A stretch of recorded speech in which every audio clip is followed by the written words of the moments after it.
Hello, everybody. Welcome to the Welsh Republic Podcast, episode 147 today. And I am here with my guest, Krishnaswamy. How are you doing today, Esha? Is everything all good? Yep, I'm doing very well. Everything is doing good. Sorry about the confusion with the time. I thought you meant Don't worry 11 about it. a.m. UK time. It's all good. It's all good. Well, I'm in New Zealand, but it's fine. So, Esha, how's everything going there in St. Petersburg? Wow, that is a really awesome place to live. How is the weather going there, and what have you been up Right to today? now, oddly enough, right now it's snowing. Fair enough. That's pretty interesting. Well, here in New Zealand, we're, at the cusp of winter. It's still pretty sunny here, but it is, it's not as much.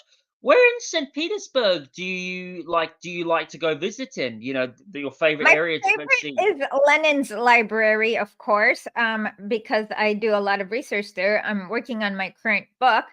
And there are a lot of other sites. Like this is where the Bolshevik Revolution happened. And there are a lot of sites that are important to it, and I love visiting all those sites. That must be so cool. I would really love to go to St. Petersburg. St. Petersburg is see a lot of the beautiful buildings there. They're so lovely, Isha. Um, Isha, what other places do you like to go to in St. Petersburg? Like what parks, what views is Oh really yeah, good there there? are parks. One of my favorite is this really nice. I can't remember. Okay, it's a park near Smolny Institute, Smolny Park. It's really beautiful. There are and I love going to museums. I've been to the World War II museum, the Siege of Leningrad museum. I've also been to the Hermitage, although I'm a little sad when I go to the Hermitage because they don't have any signs of the Bolshevik Revolution. They just have paintings now, and that's a little sad.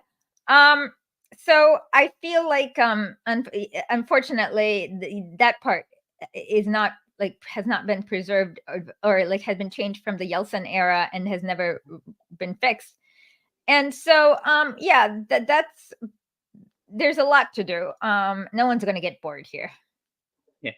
So, Issa, before the show, you were telling me that you lived in New York City. So tell me about this. Like, a lot of people say that like Russia is this like a lot of people in the Western media say that like Russia is this third world dump, it's a dictatorship and stuff. But a lot of people, live in Russia, like especially foreigners, like say something different. So when you compare, so you say to me that you used to live in New York City, like so in your experience, how would you say like St. Petersburg compares to like any city that you've been to in the West? What makes it unique? What makes it different? And what do you say is the biggest lie that the Western media says about St. Petersburg and stuff? And what would you say is your biggest, the difference between the two cities that you like the most? Okay. So first of all, the Western media doesn't so much lie about St. Petersburg per se, but about all of Russia. So the first is that it's a dictatorship with no freedom. As a journalist, I've had more restrictions in the US than here. I've been able to go to the war zone. I've been able to talk to whoever I want. No one has ever stopped me. No one has ever asked me why I'm doing something. So that's the first one. And then like the second thing is the authoritarianism. And one thing I notice is that in the New York City, I am frightened of cops. When I see a cop, I Yeah. freeze up and my heart starts pounding. And here in St. Petersburg, I'm not afraid of the cops. Like they seem nice, and in New York City, they're everywhere. Here, I hardly see them. So they say Russia is a police state, but it's 100% different. Let's see what else. They say that there are shortages in grocery store. No, I can take videos from grocery stores, and although I feel stupid doing that, there are not actual shortages. And so on. Yeah. And St. Petersburg is very clean. I can give you an example. When I came from New York to see this, I hopped on a subway in St. Petersburg. I could tell it's beautiful. It has marble walls, beautiful paintings, quotes from Lenin, Pushkin, authors, poets, important people. Um, and it's and no rats. In New York City, just Google pizza rat or something. You'll see the subways are disgusting. Oh, that sounds Pizza Rat sounds ugh. It's very disgusting. Good. That's like all subways everywhere have lots of rats. It smells horrible. Um, and it floods often. So the infrastructure is nice. There are buses, subways, and traveling from place to place in Russia is cheap and easy. You can just get on a train to any place almost. In the US, it's very hard to travel from place to place. So those are or expensive. So those are some of the main misconceptions that people have about St. Petersburg or Russia.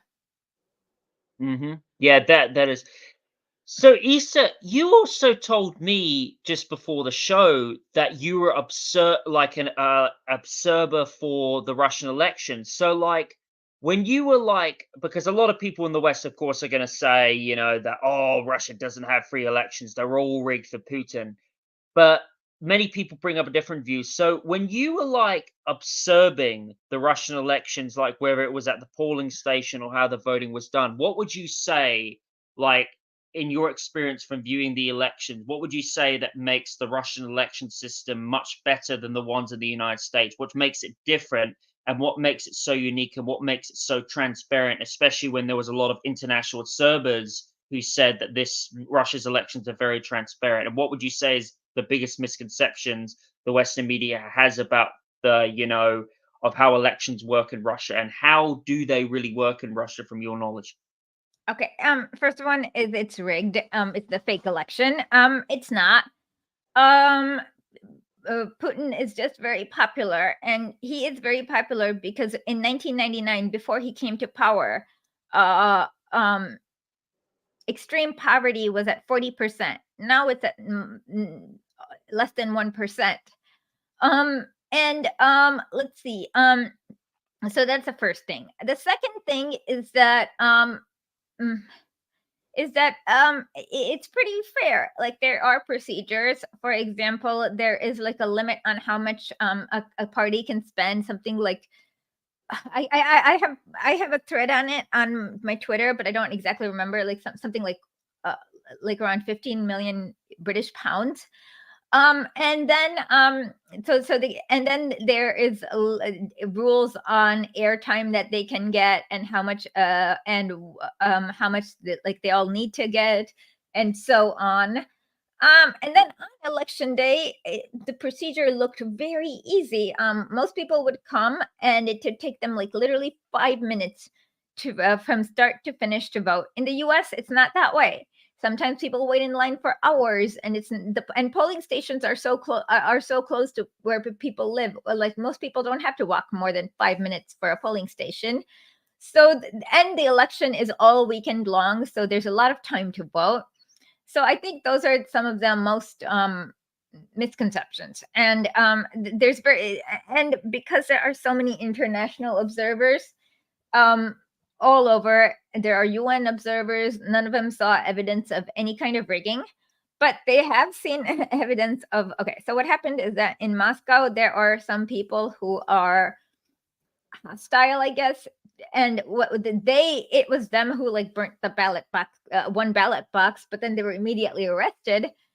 So and this is a tactic that the West often uses to delegitimize elections. They did it in Bolivia in 2019, where the opposition literally burnt the ballot box in order and then tried to blame it on mass.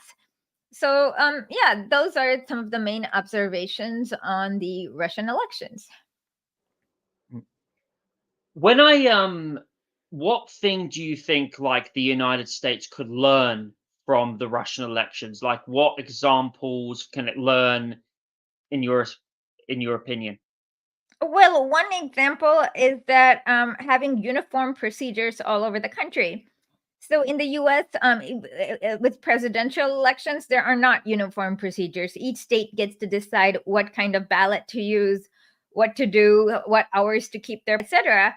And when there are not uniform procedures and each state kind of gets to do whatever it wants, there's like a lot of potential for manipulation for these states to manipulate the overall rules. And so that's the first thing. The second thing is cutting the election season short. In Russia, you can only begin campaigning like maybe 40 days before the election, and then boom, and after that, everything stops. In the US, they start a whole year before, and then they end up spending more and more money, and helps more and more consultants, but it's not useful for anyone. So cutting the campaign short would be the next best. Yeah, having a limit, like maybe 75 days in the US or whatever. And of course, the worst thing in the elections in the US is big money. And elections are decided not by people, but by whoever was able to fundraise the most.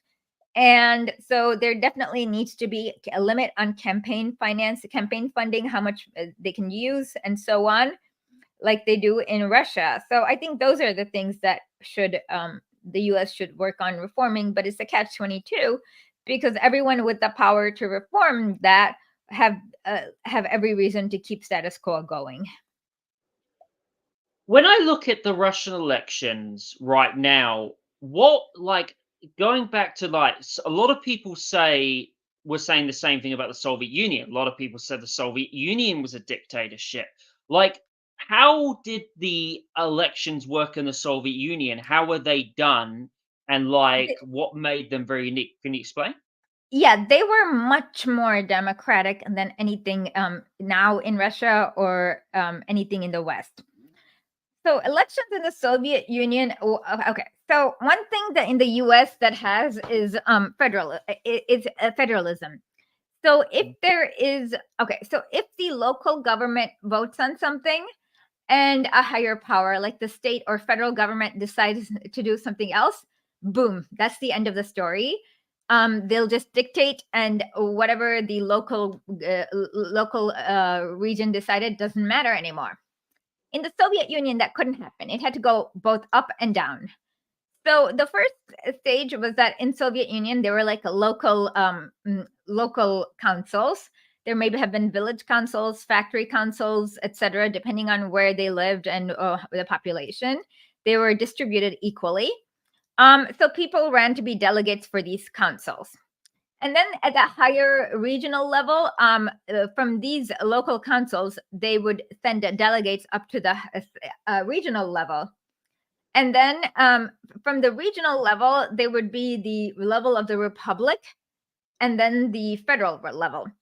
So let's say that at the at the federal level, they wanted to pass a law. That the federal level couldn't just say, hey, the delegates from the federal level, Federal Duma, couldn't just like vote and have it be law. They had to take it down all the way to the local and have it be approved in each level. And so this meant, and at each level, this meant that more and more people got to participate and got to amend it and so on. So and the local level could also start a law, and then they could push it up to the federal level, and they would push it back down to all the local levels. So in this way, there was more citizen participation and more the will of the people would be expressed better. So in the U.S., for example, there's an organization called ALEC, which is owned by the Koch brothers, and they don't. They basically bribe state and federal authorities to do their bidding. So I remember in Cincinnati, Ohio, a few years ago, there was a law that said in Cincinnati we're going to raise the minimum wage for $15 an hour. And this was voted as a referendum, as in people, it was direct democracy. The people of Cincinnati went and voted and said, I want to raise the minimum wage. Well, what happened was that the Koch brothers ended up getting to the Ohio state government, and the state legislator passed a law that said cities can't set the minimum wage. Cities, we hereby declare that cities don't have the power to set the minimum wage in their area anymore. And so this law is canceled. So here we see an example where the will of the people was basically overruled by capital because of the way that the because only one like the dictatorial powers just went one way, and that would never have happened in the Soviet Union, for example. So, Issa, when you look at the Soviet Union, right, what would you say like is your favorite thing about their political system that makes it so uniquely different to many places in the West? And what would you say is your favorite piece of Soviet political writing that you really admire, that you really love? The best, like I said, the best thing is that the will of the people manifested itself in policy. And that is literally the definition of democracy. My favorite writing, of course, it's everything Lenin wrote. He's funny, and he explains the absurdities of capitalism very clear, and it's very relevant today too. Like his writing Imperialism, the highest stage of capitalism, everything works the way he explained in on different nations and things like that. So yeah, that's what I would say. Yeah. You know, a lot of people say the Soviet Union, when they were going back to that, a lot of, black people, especially in the time, in the 1940s and 50s, when black people, were being impressed in the United States, you still had racism, the Jim Crow laws, sorry, were getting enacted. There were a lot of people, like especially from America, black people that actually moved to the Soviet Union, and a lot of black people like had more rights in the Soviet Union. They got treated very, well, fairly in the Soviet Union than they did, where it was in America or in Western Europe. Like when you look at that, like what is your opinion towards that? Like what famous stories can you bring about black people getting treated better than in the Soviet Union than America? Okay, well, this is from Henry Haywood's Black Bolshevik. So this was in the 1930s. In the 1930s, life was horrible for American black people in America. They were tortured constantly. They were under these. It was almost like sharecropping, which is almost like slave labor. It's like feudalism. And so he went to Moscow in sometime in 1933, and some drunk person insulted him. It made a racial insult against him. And so he was, and then after like a while, he was on a bus and he apologized, and then he was like, okay, it's fine, because he didn't want to create a scene. But then the locals on the bus were like, no, racism is not acceptable. So then they made the bus driver stop the bus, dragged the drunk person out, and dragged him to the police station, and sent him and made the police file a report, and like he was put in jail. And then when the judge saw that, he then sentenced him to an extra 3 weeks in jail for his racism. And this is amazing because in the US, like that's even today, it's unheard of. Like no one's ever going to go to jail for making a racial slur. Another thing is a children's a tale that I really like. It's called Mr. Twister. It's adorable. So it's a cartoon where there's this U.S. senator whose daughter wants to see Leningrad.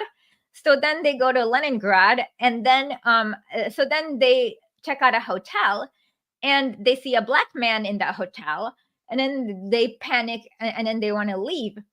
But then the hotel doorman realizes that these people are racist, ends up calling all the other hotels in Leningrad and telling them, there's this guy named Mr. Twister. Don't allow him to stay at your hotel because he's a racist boss. So then he goes from hotel to hotel. It's kind of like a little bit of reverse karma, where he goes from hotel to hotel, where he says, and everyone says, there's no room in this hotel for you. And then finally he comes back to his old hotel and feels remorse. And he says, I promise not to be racist. Can I have my old room back? And then they're like, okay, fine. And so then the moral of the story is there's room for Chinese, Indians, Malaysians, and Bolivians in Leningrad, but there are, and Sudanese and all these ethnicities, but there is no room for racists in Leningrad. And this That was is written in true. 1932. Wow, that is very interesting.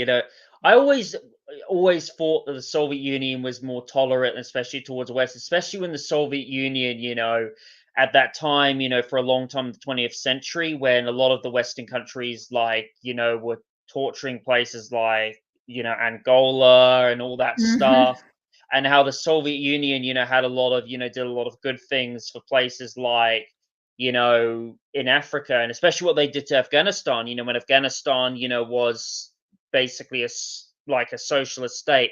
A lot of women, had a lot of good rights in the Soviet in Afghanistan. When it was a socialist country, a lot of them got treated very fairly. And I was looking at the photos when Afghanistan was socialist, and it's incredible, Isha. It's Ye absolutely incredible. The Oh, yeah, Soviet no, no, Union. it's Yeah, even worse than it's heartbreaking, because, they opened schools and, for the first time, so people got their own land and yeah, whatnot. And the U.S. knew this. The U.S. basically, so these yes, people, the people they use as a mujahideen, weren't actually religious. They were Pashtun no, landlords who basically kind of missed their slaves. So and literally in State Department cable says, anyone who is interested in the well-being of the Afghan people should be supporting the Soviet Union, but we won't, of course.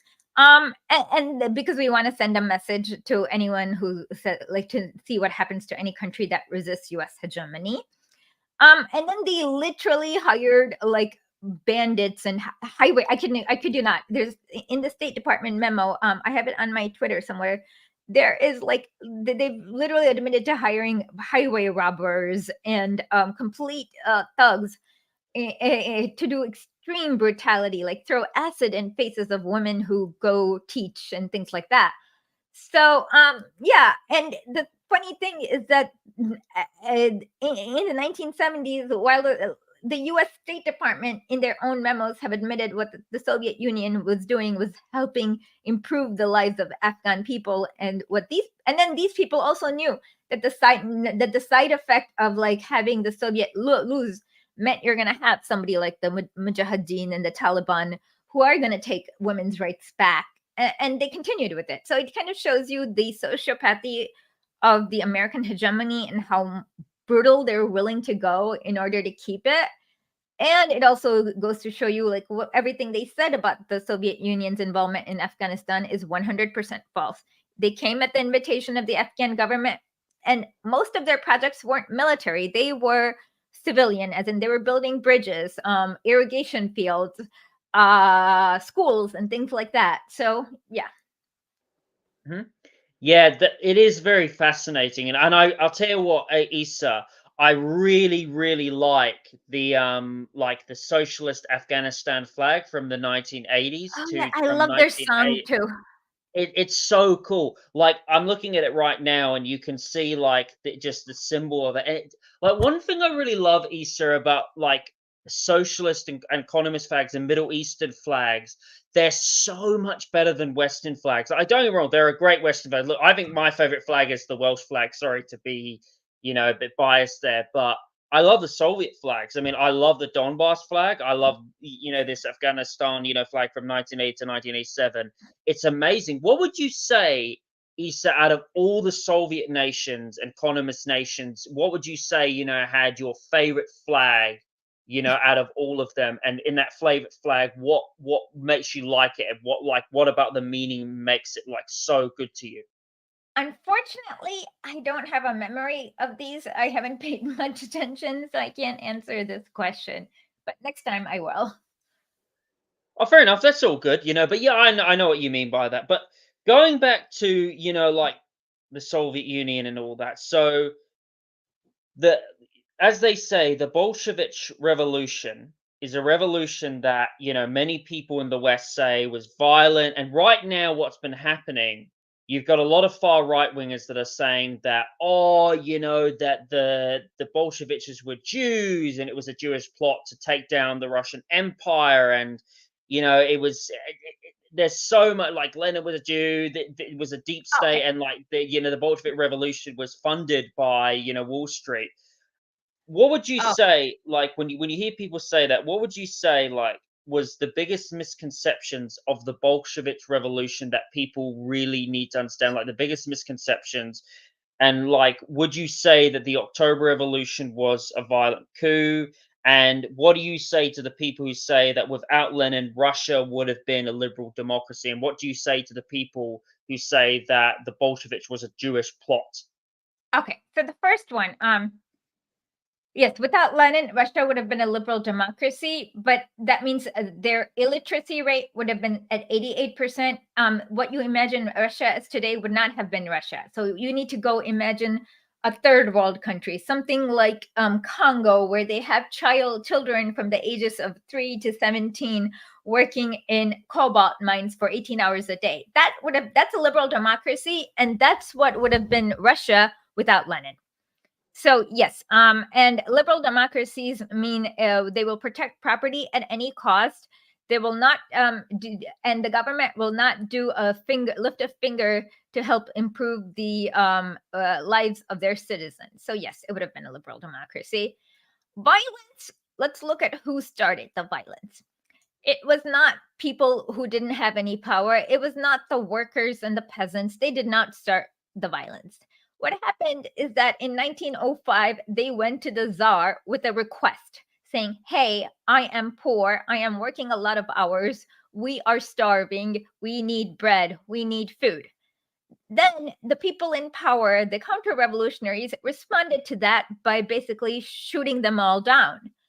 So when you look at the violence, you always see the violence is not started by the people who weren't in power. The violence is started by the people in power who have the armies, who have the military, who have the 14 million strong police. And so with the October Revolution, that's the same thing that happened. So basically, after the Tsar abdicated, they had 14 prime ministers go through, and they all promised that they were going to have a constituents assembly where they were going to write a constitution. But the West could not have them written the constituents assembly, because at that moment, when you have actually people decide, they're going to decide not to participate in the stupid world war that basically is killing millions of their brothers and sisters while starving them out. And so the West needed Russia in World War I. So these people kept on postponing the Constituents Assembly, and they kept on responding to any of these protests with unbelievable violence. And then around about a month before the October Revolution, the West was really planning on assassinating Kerensky and putting in a brutal dictator anyways. And again, so it's the side of the power that basically wouldn't let wouldn't actually let the will of the people shine through. They were trying to control it. And so basically there was so much poverty, starvation, crisis that came from the continuation of the war that the Bolsheviks had no choice but to there was decay, take state power, and life immediately got better for everyone. And of course, who started the violence? Well, it was the whites. So immediately after the Bolsheviks took state power, they ordered a constituent assembly. And then local delegates started to run in each district for the constituents assembly.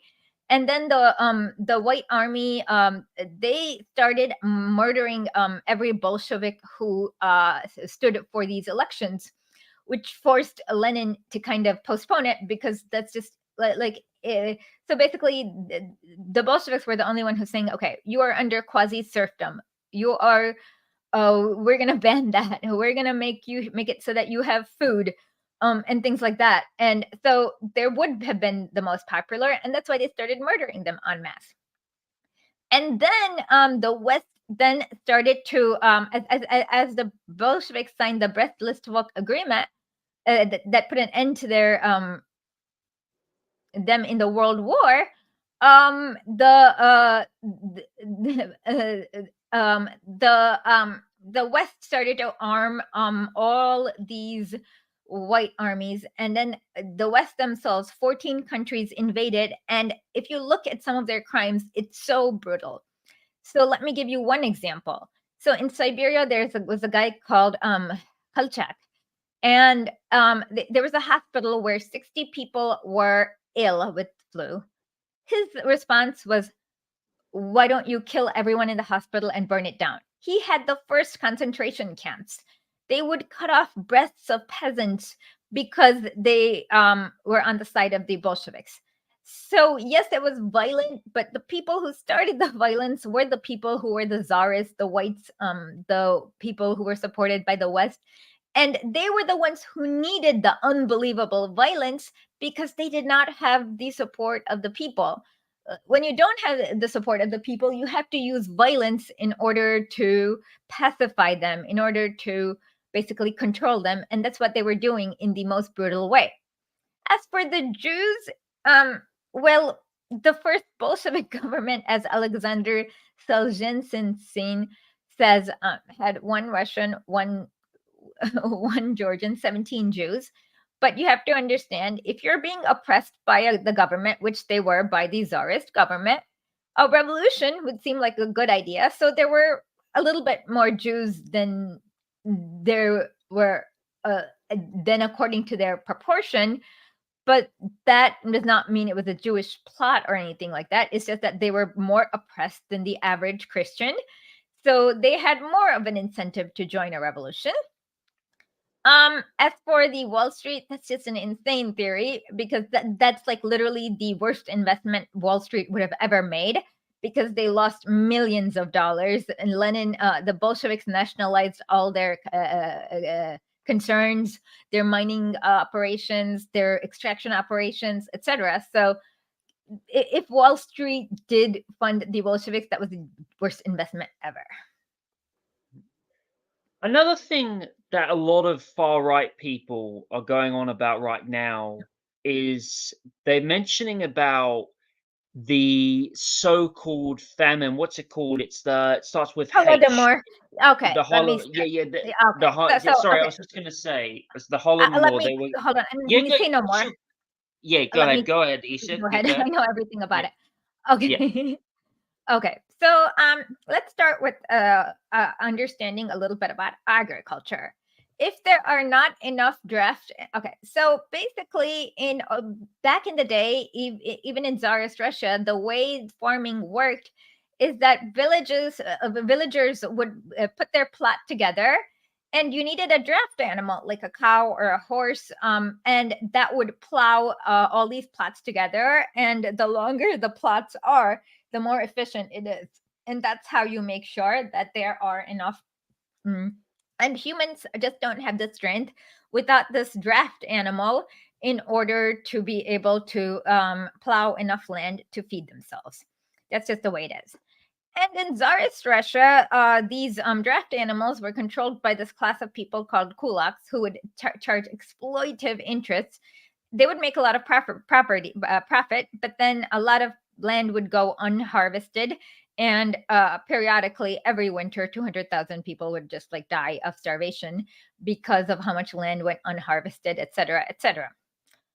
Anyways, so then came the mechanization of farming with tractors. And Russia was under heavy sanction. All of USSR was under heavy sanctions, so the number of tractors was limited.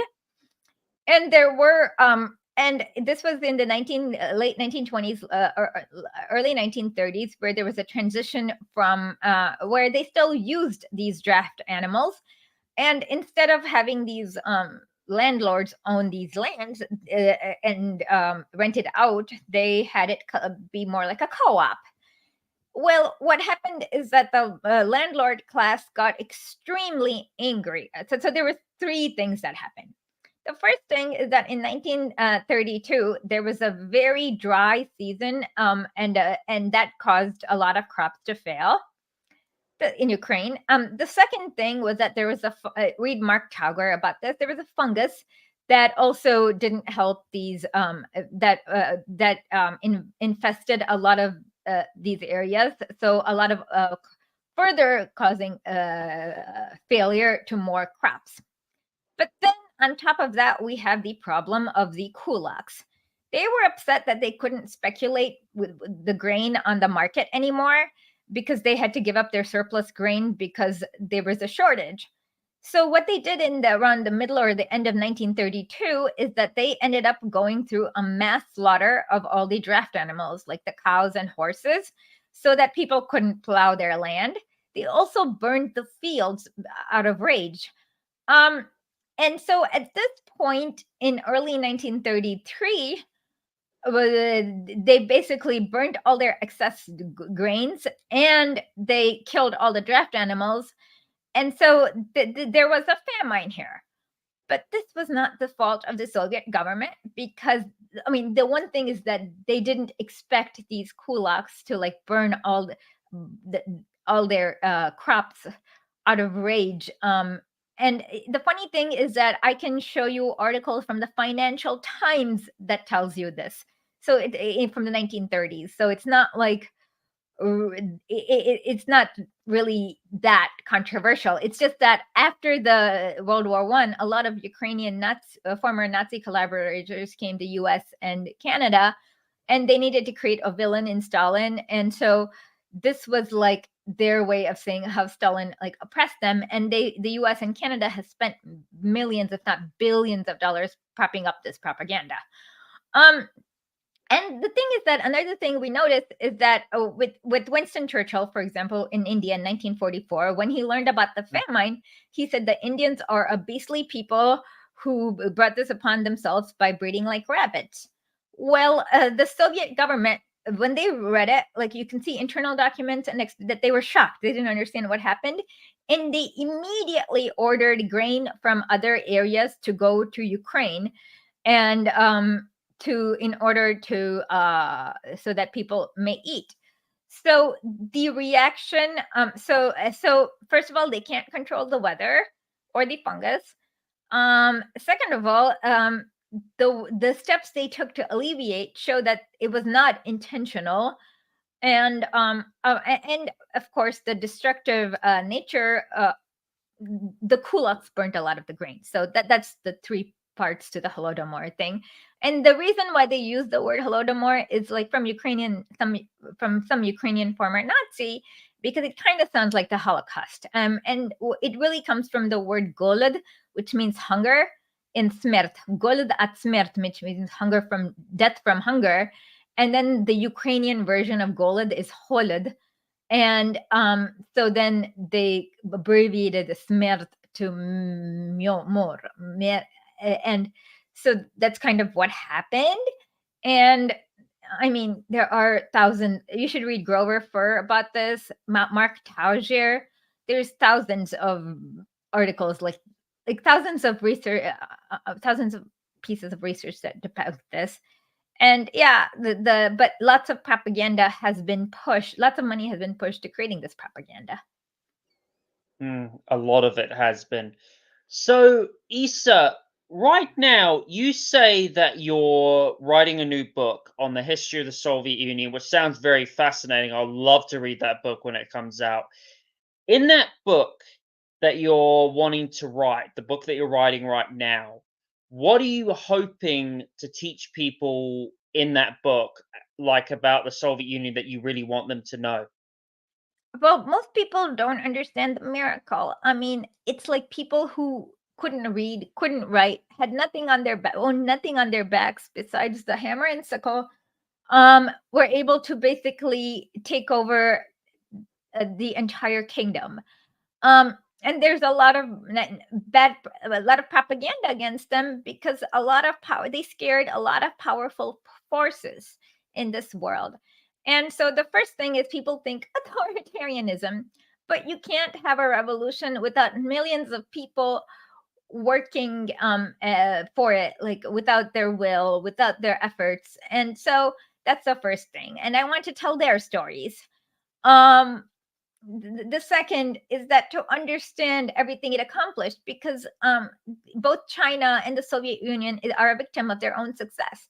When you look at China today, you don't understand what China was like in 1947 because of how successful they have eradicated poverty, eradicated so many diseases, and so many problems that come with capitalism.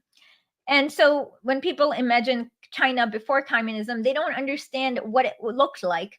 how many people died from starvation, how many people would die from opium addiction, how many people died from like diseases that people already had vaccines for. And it's the same with Soviet Union, is that like if you looked at the Soviet Union in the 1950s, you had no idea. The imagination wouldn't understand. So that's like a historical, like a bias on how we perceive history. And so that's the same thing. And also people don't have class consciousness to understand who was oppressed and who was not oppressed in the Soviet Union, and what it meant to be oppressed, and so on. And so they have a lot of these lies that even hurt, and most people are working class people, and it is a good example to use. So and so basically I want to show people like what is possible and what is not, and what really happened, and how, and so I kind of want to open their minds up. You know, another country that I've been just blown away from, that a lot of people seem to be waking up on, is North Korea. Like, North Korea is Oh yeah. another country that a lot of people say is a dictatorship. But then when I started to do some studying and some different, looking at a different perspective, there are a lot of people, like some expats who have been to Korea, like been to North Korea, and they've seen it, and they're blown away. And it's not what the media says. Like, in North Korea, many people live peaceful lives. Many people, are like, there's no homeless in North Korea, and Oh yeah. Me too. it's just incredible. And the fact that there's no taxes in North Korea, the fact that they got rid of, I think it was in the 70s, they got rid of it, and the fact, that they make a healthcare system and all that, is just, it's amazing, Issa. It's like absolutely amazing. And like, especially, like with how in the Korean War, how the United States like started propaganda to start, how they've demonized North Korea for so long. It's just amazing when you look how clean the streets of North Korea are. It's just unbelievable, Issa. It's amazing. I'll answer this question, but can we take like a 5-minute break and I'll come back in 5 minutes? How come? Is everything all right? Or Yeah, I need to use the bathroom. That's all. oh, no worries, that's all good. That's all good. Take Okay, your I'll be time. back in exactly 5 minutes and we'll continue. I'll just improvise. So yeah, Sorry. that's all good. So, ladies and gentlemen, like as Issa said, you should definitely be more than willing to see things for independent. Don't always listen to what the Western media says. When you look at places like North Korea, I'm just blown away by it, ladies and gentlemen. I think it's amazing. I think, some of the stories that you hear about, like some of the Korean defectors who want to go back to North Korea. And there are some people who literally, how you see the streets of there being so clean.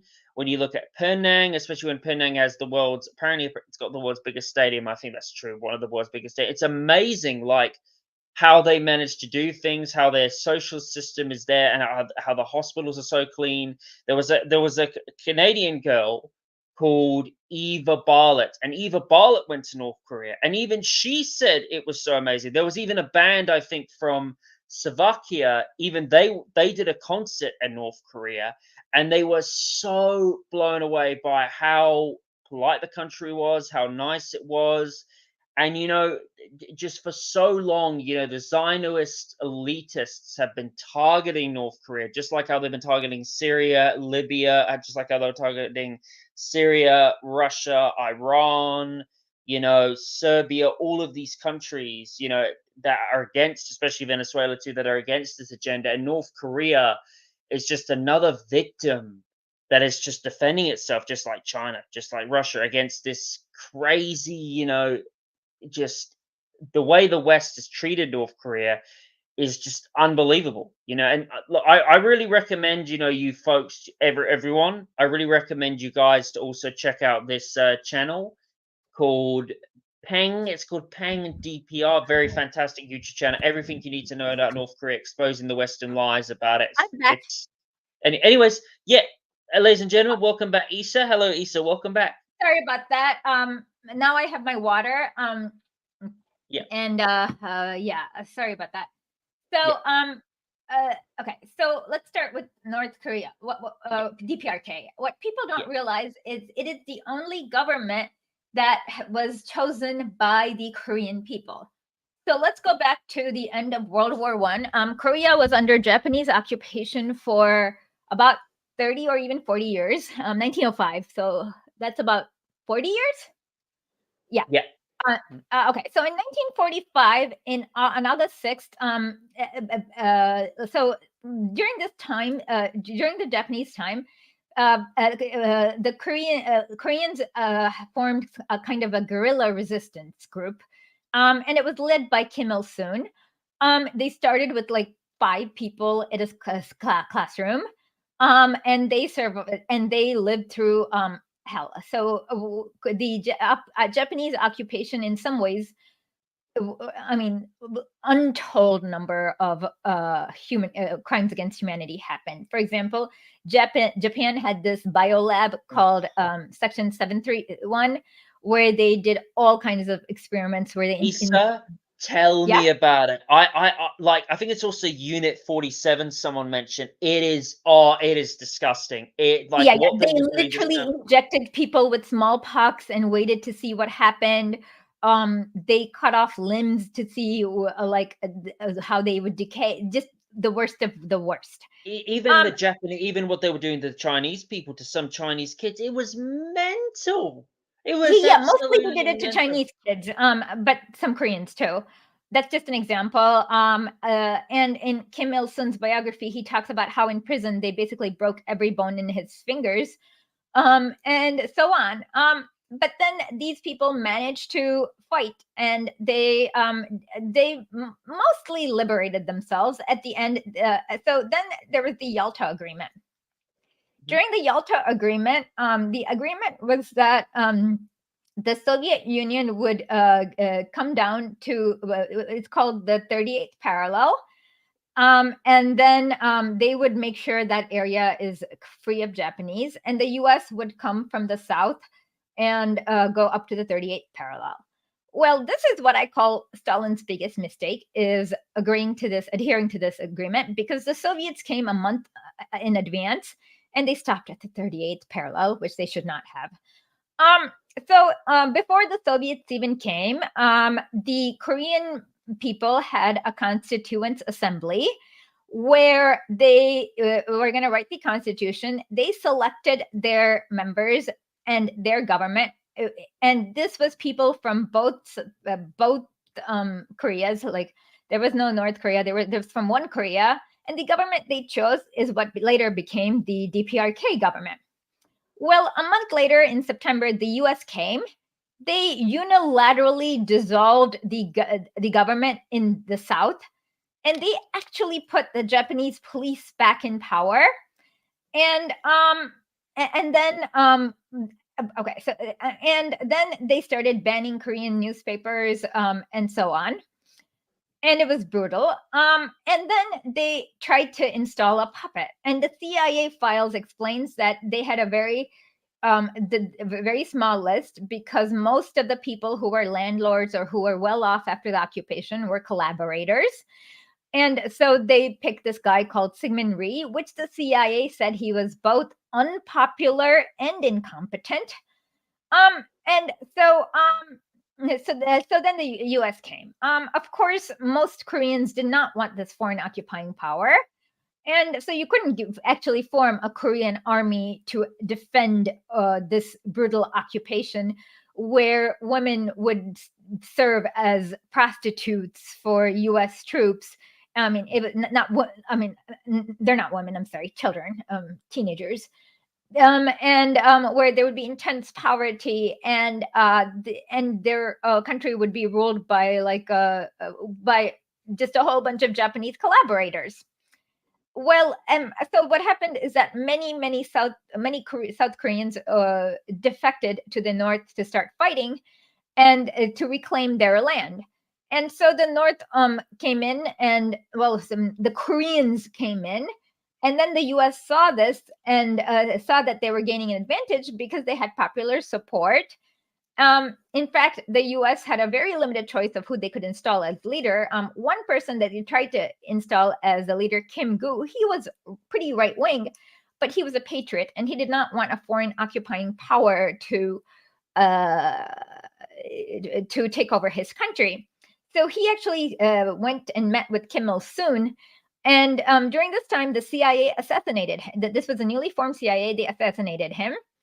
And then the U.S. came in, and then they started their immense bombing campaign, where they destroyed all 22 cities in above the area of control that they had. Then they ended up like the war crimes is untold. They tortured many local Koreans for not being loyal to the U.S. And so on. And so after many years of fighting, they decided to, there was a armistice, and the armistice was at the 38th parallel. And at this time, one thing is that from this time on, from 1953, the U.S. knew that in north of the 38th parallel, the way their geography is, the way it's very mountainous, cold, they have a short growing season, they can never, ever, ever grow enough food to feed their people, just because it's just not humanly possible. They've known this since then. So they've since then they've always tried to punish North Korea with immense sanctions and so on. So in like the 1990s, what happened is that before the Soviet Union would give them a lot of grain, and because of the Yeltsin era, and he was just a drunk U.S. puppet, that kind of went off, and then they had this big avalanche, or like where a lot of water fell, and it ended up destroying what little farmland that they had. And despite knowing that that they could never grow enough food to feed their population, they decided to sanction grains and food. And so this created the the long, arduous march in Korea.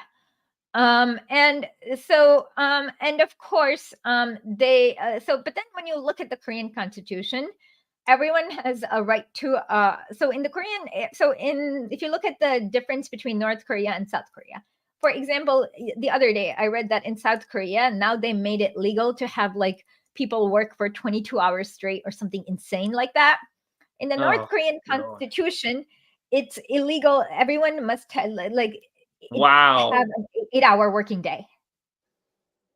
Wow. I mean, that's pretty fair. That's pretty fair, from stopping like greedy bosses from working there. God, I wish we had that over here in the West, man. 22 hours a day. Oh, sorry? Oh, no, I was just saying North Korea's version's better. North Korea's version. Oh, yeah, absolutely. No, everything in North Korea's version is better. Another thing, so if like people wanted to form a co-op, you just need 4 members, and they sign a form, and they have a lot of co-ops in North Korea, a lot of companies that are co-ops, like owned by the workers. What else? They have a right to an education. They have so many long distance education courses that you can access right now. All you need is a VPN, depending on which country you're in. Some countries you don't need a VPN. And the way their system works is pretty democratic, as in they have, so for example, Kim Il-sung was the president of North Korea. And the vision of Kim Il-sung with Juche is that as the country got stronger and more developed, power would diffuse. So then after he died, they retired the position of presidency because they didn't want one man to have that much power.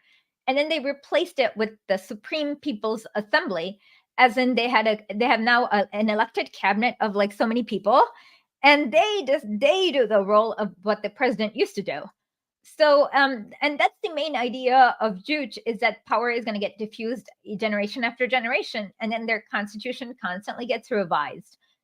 So it's like, so once you understand which country was created by the will of the Korean people, it's easy to understand who did more repressions. So there was something called the Goju massacre in Korea, where they killed thousands of it's not different from the Jakarta method in Indonesia. And each year they keep finding more and more bodies in South Korea, of course, and so on. But what you have with North Korea is that there's this foundation called the Atlas Foundation that pays these defectors like Yeonmi Park millions of dollars to spew out absolute lies that are not even consistent. Like her lies that she spewed out 2 years ago are different from the lies she spewed out now. You know what I mean? So there's a lot of strong propaganda against North Korea just because they have been able to survive and do what the West, go against the will of the West and be strong in their original vision and continue their path in Juche. And yeah, are no homeless people in North Korea. It's really funny. A few years ago, I saw this Vice documentary, and the Vice guy was so clueless. Like he accidentally admitted this. He was like, "Oh, when I was visiting the DMZ from the south, there was checkpoint after checkpoint every 10 minutes, and we couldn't take pictures or do anything. But in the north, they just let me drive for about 2 hours. No one stopped me." And here we can drink, we can take pictures, no one cares. And that was really funny because he kind of said that, and then he didn't even realize that it was disproving his point. You know what I mean? So yeah, and most of the propaganda comes from this one right-wing South Korean newspaper called Chosun Ilbo, and they literally like make up crap on the spot.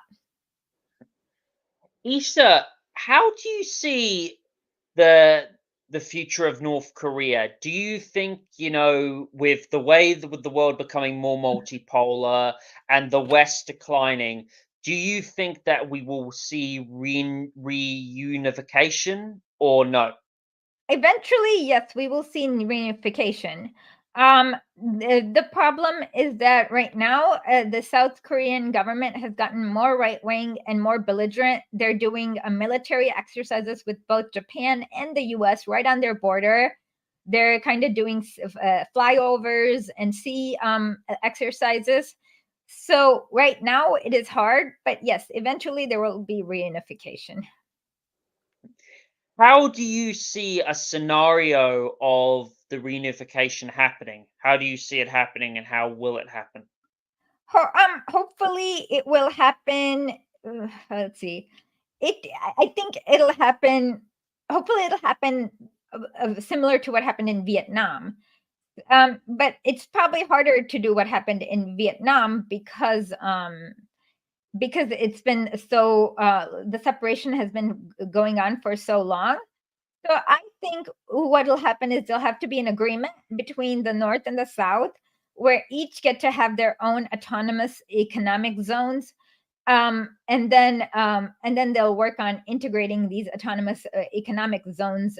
First, they'll have to politically integrate, and then they'll have work on integrating these autonomous economic zones a bit later. And that's the only way I see it happening. Because basically if we let what happened in Germany happen, it's going to basically be like extreme starvation, extreme like poverty, etc.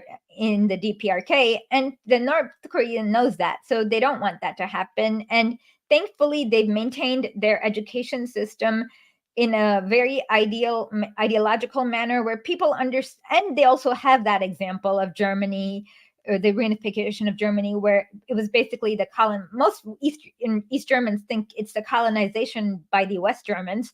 And yeah, like for example, if you look at all major political power, 98% of them are held with people who were from West Germany.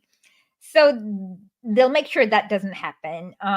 So yeah, I think it's going to be a while because of the fact that we have an increasingly right-wing government in South Korea who is more belligerent and who is not inclined to do reunification.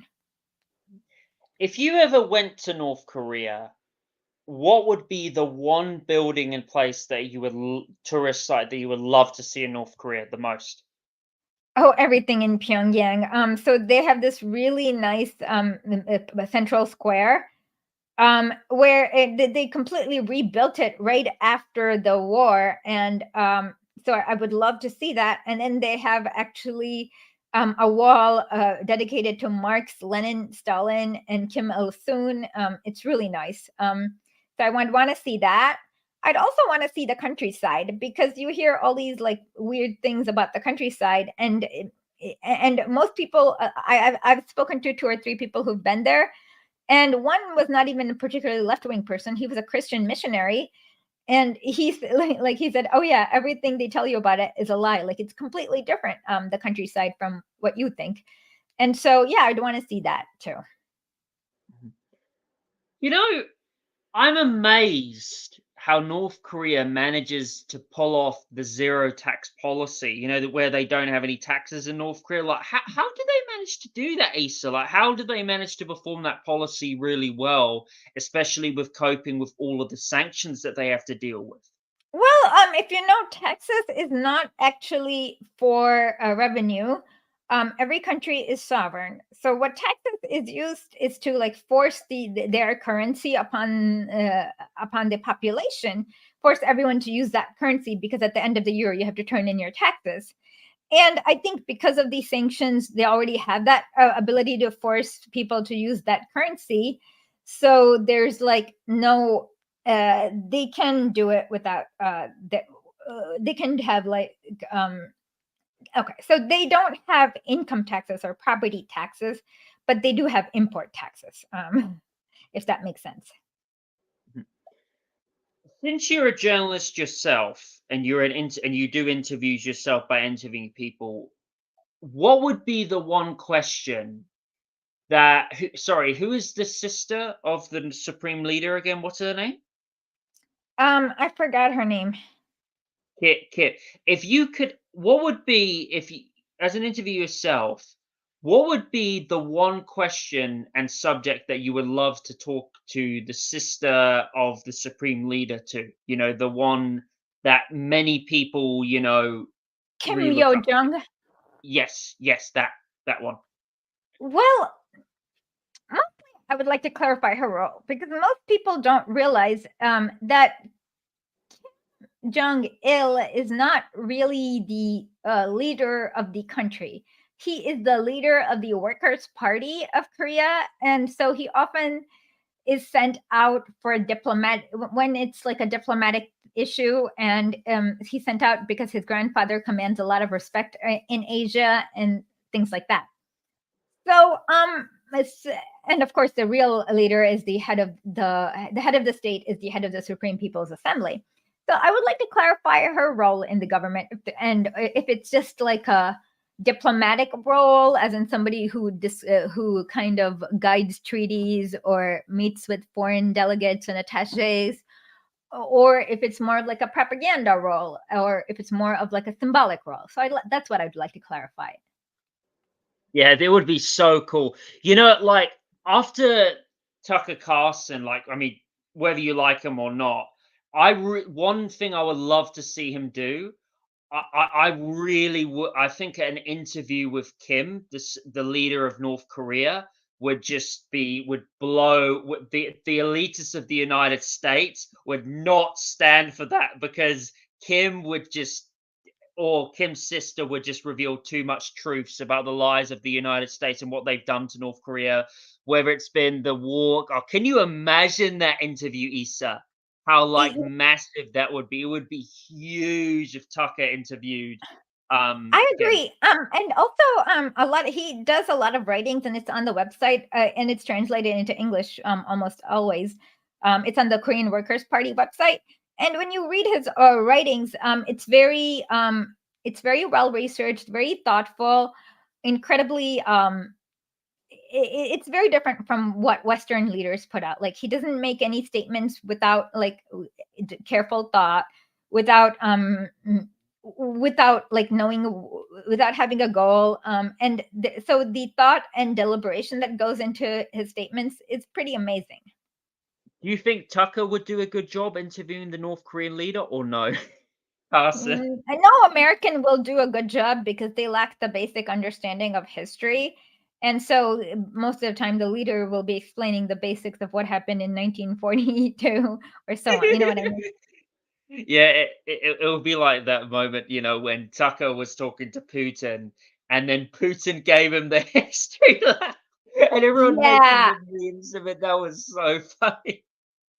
exactly. And so it'll be like a lot of, for many people it may be a review of everything they know. And it may be frustrating for the leaders because they're not going to be talking about the current issues because they're teaching them about the very, very basics. Yeah, my favorite was, have you ever seen okay, so Barbara Walters tried to about, it was like about maybe 11 or 12 years ago, where Barbara Walters tried to interview Assad, and she was trying to paint him as like a brutal dictator or something Oh, really stupid like that. And she ended up embarrassing herself. Like, so one of the first questions she asked is, "Do you allow foreign journalists in Syria?" And then he answered, "You are here in my living room." oh my God, that is such a stupid question, Brett. I know, and she was literally in his living room, and it's like, you are here in my living room. Oh God. Well, speaking about North Korea, Issa. Now, this is a favorite subject of yours that a friend of mine, Sarah from DGH Politics, says you really like to talk about, and it is the country of Yugoslavia. So, when it comes to Yugoslavia, tell me, how did how did the war of Yugoslavia happened? How was it dismantled? What was NATO's war of aggression? Who was truly the war criminals? And who in states like the mafia state of Kosovo, and what did, and also what did the World Bank and the IMF have destroying this country, and why did they do that too? Go ahead. Okay, so let's start with why. Yugoslavia had a system called market socialism, which is very similar to what China has now. It ran very well. In fact, Milton Friedman, he's the capitalist economist. He praised it, and he's like, "Oh, this is like efficient capitalism." And Tito was like, "No, no, this is socialism." So they had a very efficient system. They had a lot of direct worker control. They ran very well. They went from really completely destroyed during World War II to having like one of the better economies in the world. They started the non-alignment movement where they were helping other countries decolonize. One of the most interesting things is Yugoslavia is one of the few countries that voted against the formation of Israel. So they were very into decolonization. Um, and they somehow managed to form a country where just 10 years beforehand, you had these people who were trying to not just warring, but they were trying to genocide each other. So you had, it was a multi-ethnic, multi-religious country. You had Christians, Jews, Muslims, whatnot. You had Croatians, Serbs, Bosnians, Albanians, Macedonians, many people from many countries. I mean, many languages. And they all managed to be together in a single country. And they were actually making lives better for their people. And Yugoslavia was independent. Early on, there was disputes, and so they weren't really within the Soviet sphere of influence per se, and they were not within the Western sphere of influence either. So they were not going to listen to anyone. They were going to always follow their own path. So that was Yugoslavia. So Yugoslavia, because there was things were there was so much direct worker control. It's hard to dismantle. You can't just go in and like sell off state industries like that, like the West did with the Soviet Union. Um, it's not hard, but the West wants to control that area because there's a lot of resources there. It has strategic access to the Mediterranean Sea. It has, Especially in Bosnia. yeah, and it has resources to be exploited. It has already built factories that are very efficient that they can profit from, kind of like parasites. So it has a lot of that. So, the idea of breaking apart Yugoslavia actually came as early as the 1970s because I've seen CIA memos where it said like Tito's here, and he somehow managed to get all these groups to cooperate with each other. And after he dies, things may not be so easy. So, well, what happened was that that there was one problem in Yugoslavia, is that not all the republics were one. It was a little bit too autonomous, as in not all the republics were equal.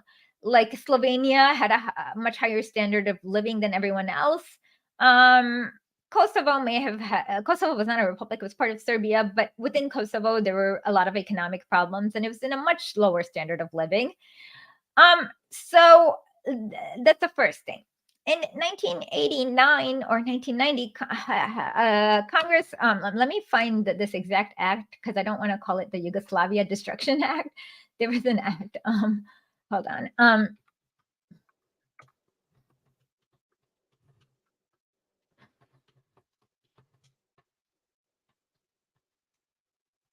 I actually have it here. It's called the November 5th, 1990, the Congress. Foreign Operations Export. Yeah, exactly that one. Foreign Operations. There you go. Export. There you go. Yeah. Okay. Mm-hmm. Okay. So basically, what it said is that this section shall not apply assistance. Okay. If all of the 6 individual republics of the Federal Republic of Yugoslavia held free and fair multi-party elections and then came to us with the credit, we will give them as individual republics. But if Yugoslavia together comes, we won't.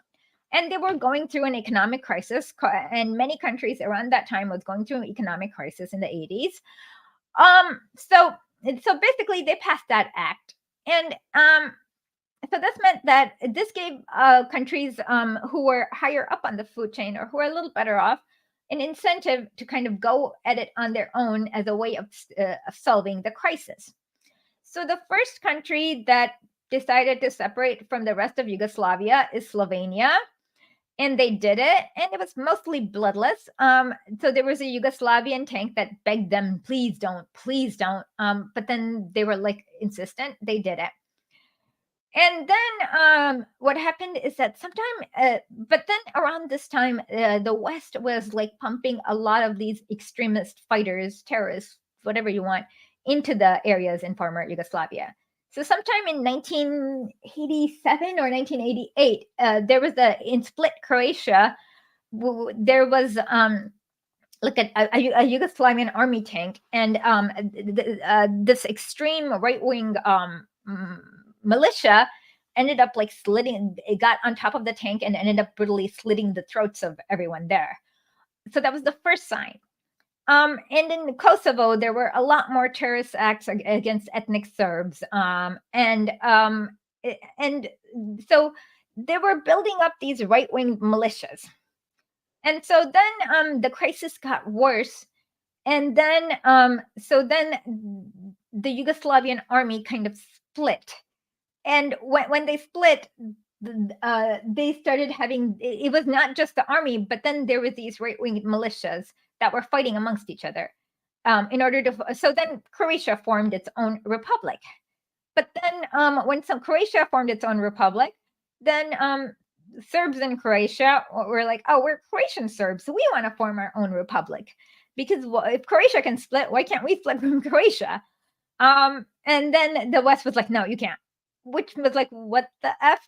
And the same thing happened in Bosnia. And what you have to remember is that in the history, like not about 40 years earlier, you had the Ustazi, who had this brutal genocidal plan against the Serbs, where they were going to kill 1/3 of the Serbs, 1/3 they were going to convert them to Catholicism, and 1/3 they were going to kick out.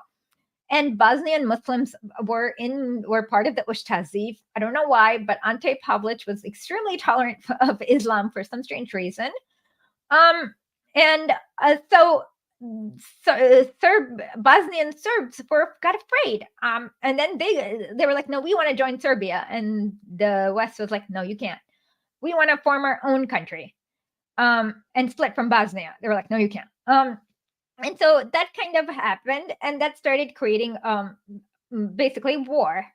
And so Serbians were the biggest ethnic group, and they were spread all over.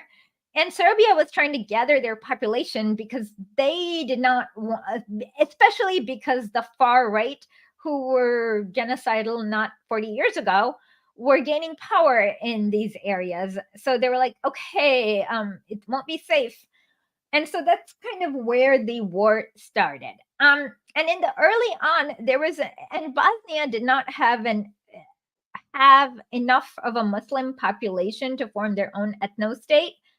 And so for them, what they did was they imported mujahideen and jihadis from whoever fought in Afghanistan from all over the world there. And so that's where the war started. There was ethnic cleansing campaigns on all sides. So there was no good men among the living, is what you can say. So there were times when when Croatian Croats attacked Serbians who lived in Croatia. There were times when Bosnian Serbs attacked Muslims in Bosnia. There was times when, and so on. So there was a lot of acts of ethnic cleansing in various villages. So in 1992, there was an idea of having the way they were going to split. But then the biggest battles, but for the most part, Croatia did have a majority Croatian population. So there was an area that they could delineate as theirs. Serbia also had an area where you could say this is where Serbia should be. The battlefield at this time was Bosnia, because Bosnia did not have a majority Muslim population.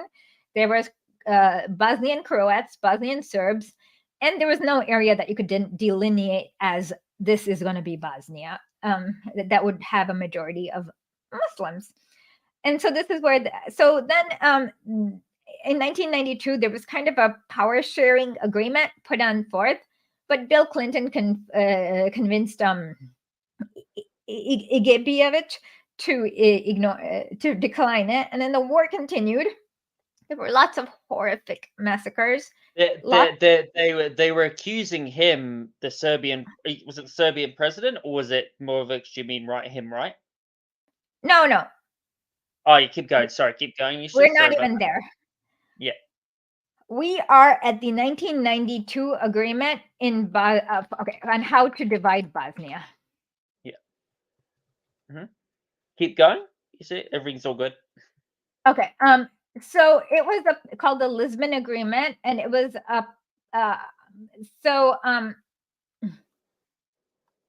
So basically, the idea was that it would look a lot like this. So there would be all Bosnian. Some districts would be all Bosnian. Some districts would be Bosnian Serb, and some districts would be Croat. And then they would have like a power sharing, not different from how Bosnia works right now. But then somehow they decided. Izetbegovic didn't want this power sharing agreement because he wanted the whole land to be Bosnian, and that was just unreasonable. So basically,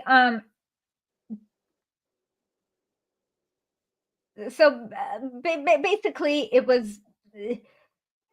So because of that, but the Bosnian Serbs and Bosnian Croats couldn't agree to having Bosnians control everything, because back then, I think at least 50% of the population were Bosnian Serbs, and another 30% were Bosnian Croats. So it just couldn't be done that way. That's when the war started to happen. And this is when each side who wanted to get up. And during the 1992 Lisbon Agreement, they were going to divide the districts based on which population made up the majority. So if in one district the majority was Bosnian Serb, they would dedicate this as a Bosnian Serb district, and so on. So then this gave an incentive for each side to ethnically cleanse villages or cities of the other population in order to get more control of the country. Does that make sense?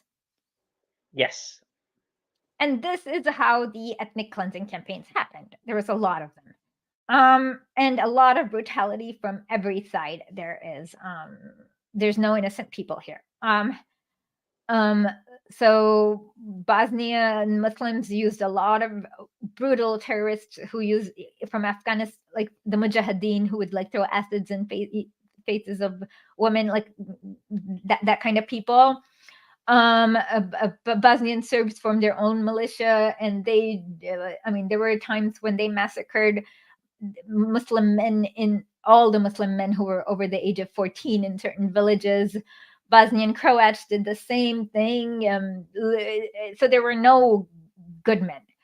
But then the West really wanted their man, Izetbegovic, to be in control.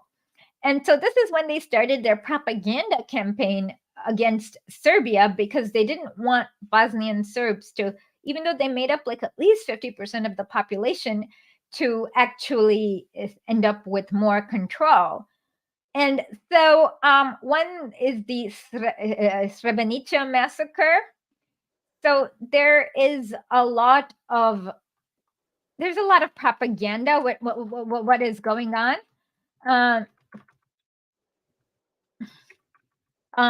So with the Srebrenica massacre,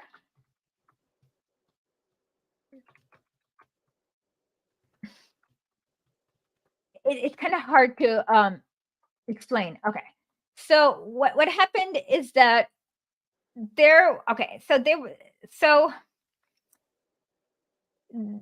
was in Srebrenica, there was an area that was like a ceasefire, no fire zone, and there were NATO troops, Dutch troops, that were supposed to protect this ceasefire, no fire zone, keeping the Bosnian Muslims separate from the Bosnian Serbs and so on.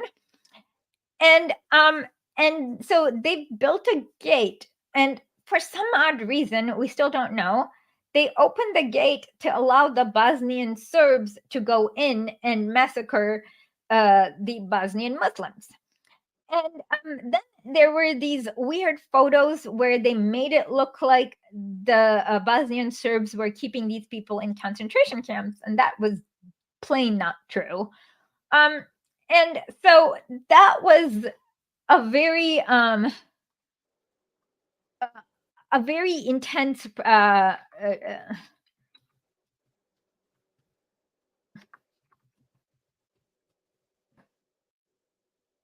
You're right, Issa? Is everything okay?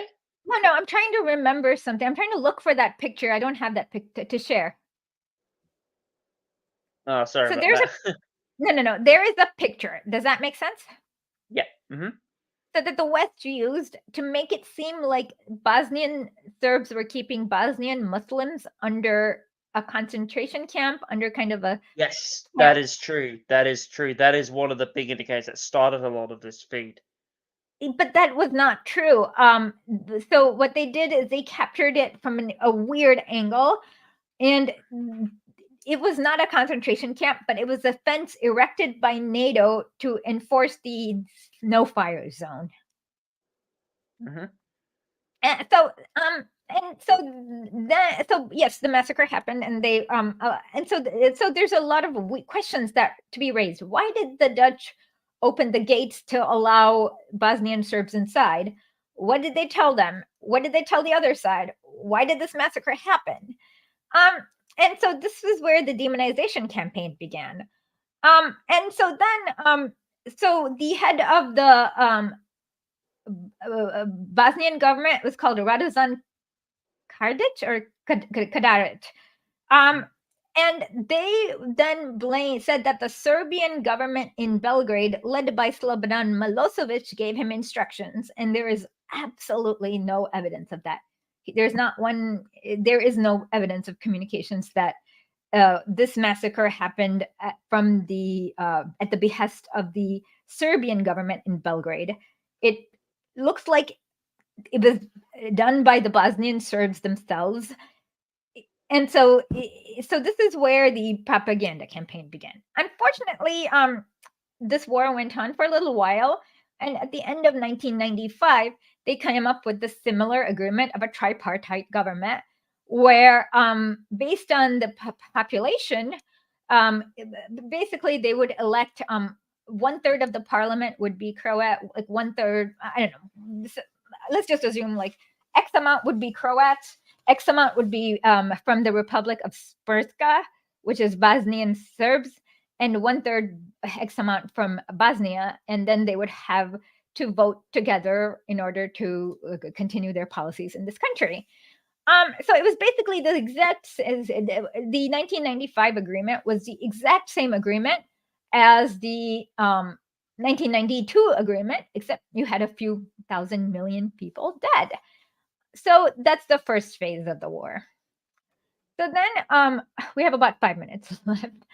So the second phase of the war is the Kosovo phase. So Serbia, Yugoslavia, because it had so many worker co-ops, the West just couldn't go in and privatize everything like they did. And like I said, it had a lot of resources. And so since the late 80s, they were building up the KLA, the Kosovo Liberation Army, who were a who's who of Al-Qaeda members, heroin dealers, organ traffickers, just the scum of the earth. And around the mid 90s, like after the war in Bosnia settled down, they started to increase their antics upon the Serbian population. People were getting kicked out from their homes, etc., threatened at gunpoint. And so then the Yugoslavian government sent their army in to kind of keep their peace. At this point, the UN observed it. The UN said, yes, the Yugoslavian army is not using excessive force, blah, blah, blah. They're doing everything by the book and they are keeping the peace. But what happened was that towards the end of 1998 or early 1999, there was a big shootout between KLA members and the Yugoslavian army, and about 5,000 people died from both sides. So, and all of them, like there were very few civilians. It was mostly KLA members, mostly Yugoslavian army members. But here again, the West used this as propaganda, as the Yugoslavian army wants to do an ethnic cleansing campaign against Kosovo Albanians. And that was just not true. So then the West got together and tried to form like a fake peace agreement. And the fake peace agreement was basically something really ridiculous that no country could agree to, like allow the West to inspect any site in their country and NATO to set up shop and to give NATO soldiers complete immunity to whatever they do, regardless of what, like, it was just ridiculous. And of course, the Yugoslavian government rejected it. And when they rejected it, this is when the West was able to start their propaganda campaign as in, we tried a peace plan, but they rejected it. And they have a plan for genocide. And so we need to go, NATO needs to bomb and protect Kosovos. And so that's when they started their long campaign in Belgrade. They used white phosphorus, depleted uranium. And when you look at a lot of this, they bombed they bombed industrial sites, like factories, like pharmaceuticals, baby formula factories, things that have no inherent war value. So it was basically meant to devastate their economy and make them dependent on imports. It was not meant to protect anyone from genocide. So, like after a long campaign, basically they were able to kind of do a ceasefire, and Yugoslavia was put under like heavy sanctions, and they had to agree to this punitive agreement. It was not as bad as the one that was proposed beforehand, but still pretty harsh. And then when we later on, what we realized is that all the war crimes, majority of them happened from the side of the KLA. They did the organ trafficking. They were the ones who pushed out ethnic Serbs from their homes in Kosovo, and so on. And and so far they couldn't actually get a single conviction on the side of Serbia. And this was like a kangaroo court made up by basically US, called the ICTY. And so that is the short story. Um, is it okay if we could just go for 7 more minutes? Because I just wanted to. Is that okay with you, Isha? 7 more minutes? Okay, 5 more minutes. Yeah, 5 minutes. I wanted to ask, how do you see like the future of Serbia? Like, do you feel that like because Kosovo is Serbia, that is an historical fact. How do you see the situation in the Balkans going? Like, do you think there will be another war coming up, and especially knowing with how there is a lot of problems happening there at the moment, with a lot of Serbians getting treated like absolute rubbish, where they're getting banned from owning credit cards in Kosovo or other things like participating in political venues. How do you see it starting? Do you think there will be like another Balkan war that goes off between like Kosovo or Serbia or something? I don't think so. But what's going on is that we have Albin Kurti. He's actually was like on the U.S. terrorist list since the 1980s. He's committed many acts of terrorism. He's pretty right wing. Um, and he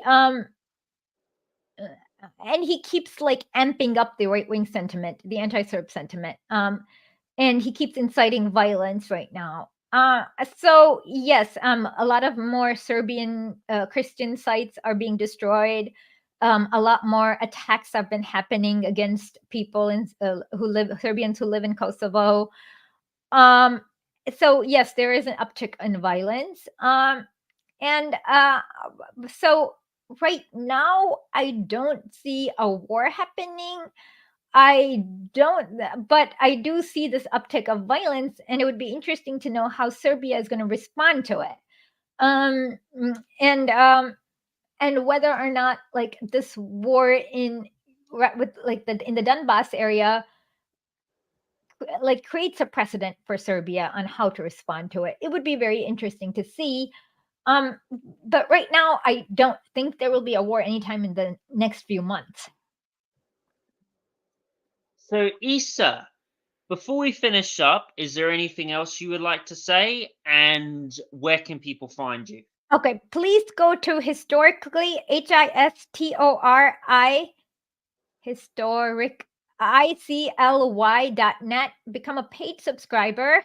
You can also find me on Twitter at Esha Legal or on Twitter at historic_Lee. I have a YouTube channel. And we do weekly broadcasts. So there's a lot of stuff coming up. And yeah, you can find me there. And yeah, that's all I guess I have to say. Issa, it was a pleasure having you. I really enjoyed this show. It was great. You're very knowledgeable and you know so much when it comes to politics, especially Sorry socialist about the politics. time confusion. Oh, it's fine. Don't worry about it, Issa. It's all good. We had a great show together. I really enjoyed it. You were a pleasure coming on. It was great to have you as a guest. Thanks for coming on. Yep. Have a good day. Bye bye. Issa, before you go, I just want to say, to everybody, please go and subscribe to Issa's channel. She runs a fantastic YouTube channel, historic podcast. The one she hosts is fantastic. Go follow her on Twitter. Very knowledgeable person. You'll have a great time reading a lot of her Twitter posts. They're very knowledgeable, especially if you want to learn anything about socialist politics. She's the right person to go to. I thank you for coming on my show. And I just want to say to everybody, thank you for joining the Welsh Republic Podcast, episode 147. Remember to like and subscribe this video. Share this video around to your family. Take care, everybody. God bless you all. Stay safe and take care.